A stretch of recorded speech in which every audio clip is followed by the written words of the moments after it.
What is up, Chip? How are you, buddy? What's going on? Happy holidays. Yeah, same to you, man. I hope you had a great Christmas yesterday, and now you're into Sugar Bowl gear, and this sets up very, very well for Texas. It will be a home game in New Orleans, and if they can manage to win that one, it will be a home game in Houston. It feels like you're playing two home games for the national championship if you're the Horns. Yeah, I mean, this is, there were some Texas fans who were like, "Oh, if we don't make the playoff, it's okay if we win the Big 12 title." And I was saying, no, no, no. You've got a team that has national championship qualities, especially on that defensive line, and you have a chance to play for the national championship in Houston. So yeah, this is just an unbelievable opportunity for these Longhorns. So I think they sense it. I think Steve Sarkisian, his mantra has become, "We didn't come this far to come this far." So I think they sense the moment, they sense the opportunity, and we'll see how it looks on the field January 1st in the Caesars Superdome. Chip, I was saying earlier on the show, Alabama fans and their players that we've had on the show, they just seem to be ultra confident, like they are going to beat Michigan. Where is Texas with that with Washington? Because, hearing national people, it seems like most of the national guys like Texas in this game. But when you talk to fans, are they ultra confident they're going to be in Houston? And the same with that team. Well, they lost to Washington last year, and so this is part of the revenge tour that Texas has been on. It's crazy. They've been able to avenge 4 of their 5 losses from last year, including the loss to Alabama that they avenged in Tuscaloosa. The other loss was to Washington in the Alamo Bowl, 27-20. And so they get a chance now to avenge that as part of their John Wick mentality that they adopted before the season. Crazy. But I think there's concern because Texas gave up a ton of passing yards in some close calls. And it's crazy. Texas had a 20-point lead in all 3 of these games against Houston, Kansas State, and TCU. But then those teams threw the ball well enough to get back into it to where it was a one-possession game. And I think Texas fans still remember that. And I think after the TCU game where they had a 26-6 lead and then hung on for a 29-26 win, Steve Sarkisian said, "We got to play tighter coverage." They did. They have. I expect them to play tight coverage with Washington instead of trying to, keep the ball in front of them. And so I think it'll be, a better defensive effort from Texas, but they will be without their freshman stud safety, Derek Williams, who was ejected on the opening kickoff of the Big 12 title game, the second half kickoff for targeting. And it was a touchback of all things. So what a waste. But he will be out of the game for the first half in the Sugar Bowl. That's a parting shot from the Big 12 officials there. Boy, isn't it, though? Hey, I want to ask you, because when you were in Tuscaloosa, Sweat and Murphy did such a great job of pressuring and speeding up Jalen Milroe in that game, and they've been disruptive all year long. Is that a key to why they've been able to start playing a little bit more aggressive, you think? Is that that defensive line's ability to sort of speed up the quarterback? You don't have to cover him as long? For sure. And this could be a legacy game for them. I mean, what better way to get after Michael Penix than to bring pressure up the middle?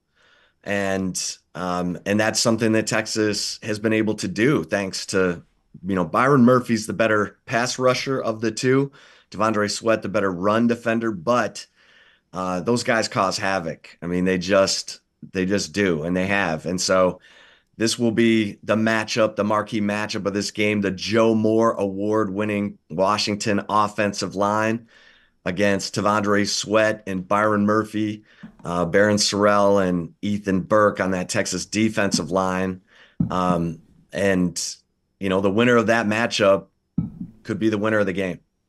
Chip Brown is with us, Horns 247 at Chip Brown 247. It's where you find him on Twitter as Texas gets ready to take on Washington in the semifinals here of the college football playoff. They're playing in the Sugar Bowl right after Alabama and Michigan get finished in the Rose Bowl on New Year's Day. Chip is with us on the JohnstonRVCenter.com hotline, JohnstonRVCenter.com. Quinn Ewers is, if I described his career as up and down, is that fair?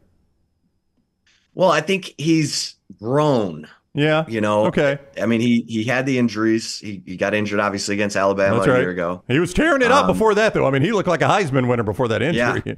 Yeah.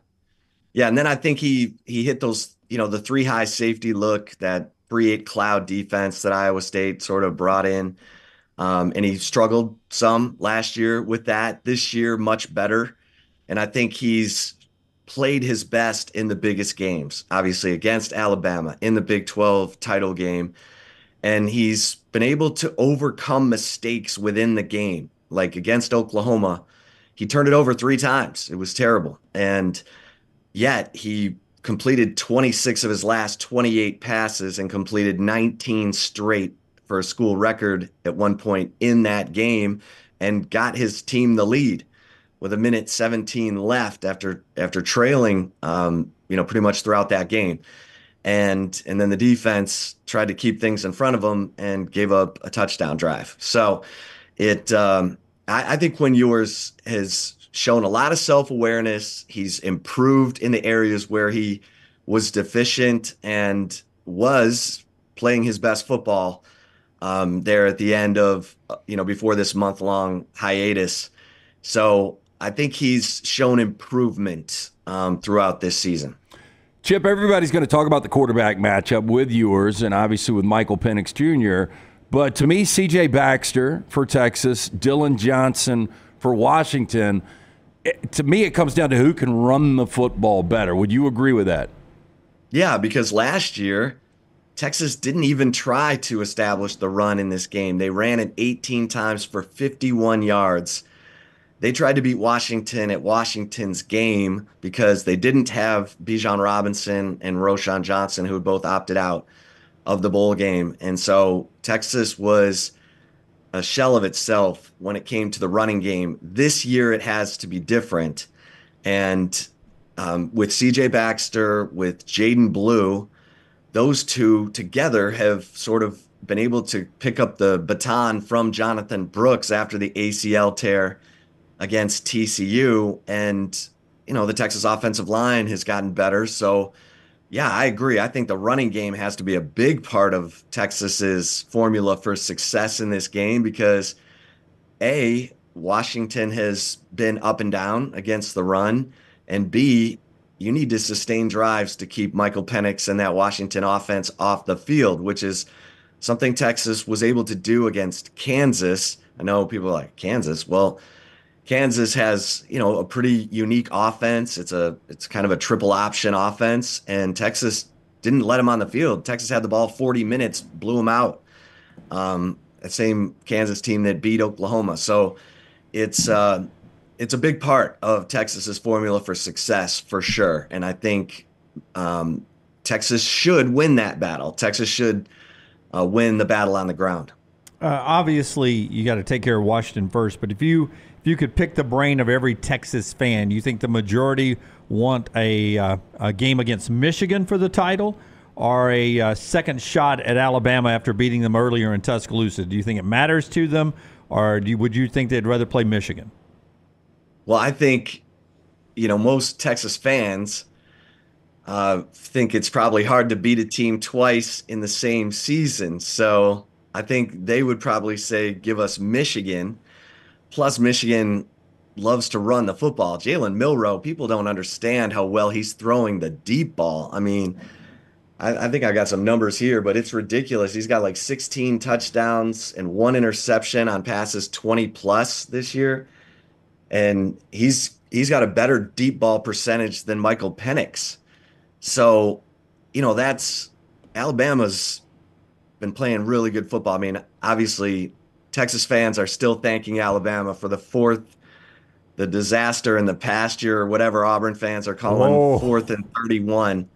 But Texas needed that play as much as Alabama did. So, Yeah, I mean, I think Texas matches up better with Michigan than they do trying to get a second win over Alabama. And while we're talking about fans' attitudes, just tell me about the hunger of this Texas fan base to finally win one. Because when we first, well, at least for me, when I first met you, we were not even a show yet. We were sort of doing some run-throughs of being a show in Pasadena back in 2009. That was the first time I ever heard of Chip Brown, your amazing setup out in Pasadena, and we all became friends after that. But that was a lifetime ago, and now here you are again. Finally, we get to see you back. We used to joke every year because you would come to the college football playoffs every year for a while without your team. And we were like, well, Chip will be there. We can hang out with Chip. We can see Chip again. He'll be there, even though Texas won't. But now Texas is back. How hungry is this fan base? Oh my gosh. I mean, they are starving. It's been, these ticket allotments for the Big 12 title game, the Sugar Bowl. Texas fans have not gotten, what they've wanted. The season ticket holders, like, I'm top 8% and I'm not getting tickets. I mean, they are starving. And Chris Del Conte, the athletic director, has been hearing about how fans can't get tickets to these games through their, schools' ticket allotment. So they're going to be in New Orleans big time. They've got a official tailgate at Manning's that's sold out, quickly. They are starving, and some of them are like, well, I'm going to gamble and hold out for Houston because there is a bigger ticket allotment for that. So yeah, they're all about it. And these fans know better than these players how hard it is to get to these games. And so I'm sure the fans are hoping the players sense that as well, and can, get through Washington and get to that national championship game. How often are you personally hit up for tickets? Are you, that's the one thing. Everybody thinks we get access to all these tickets because of what we do for a living. Yeah. Yeah. It cracks me up. They're like, hey, I'm like, I go on a media credential. Okay. Yeah. I'm not in the ticket business. So, call your rich friends. Chip, thank you. Hopefully we'll see you down in Houston. Love to catch up again, man. Have a great trip to New Orleans, though. It's a fun city on New Year's Eve. We've done it. Yeah, y'all are having the time of your lives here the next week, going to Vegas and then LA, then back to Vegas. I'm like, I want to come do your show. Come on. Yeah. Come on. Well, one of us might trade with you by that second leg to Vegas. We might be like, I'll trade with Chip right now. Well, hopefully we'll see you in Houston. All right, buddy. Take care. Safe travels. Thank you very much. All right. All right. That is Chip Brown with us, 24/7 Sports at Horns 247, Chip Brown 247. On Twitter is where you find him. He was with us, like all of our guests, on the JohnstonRVCenter.com hotline.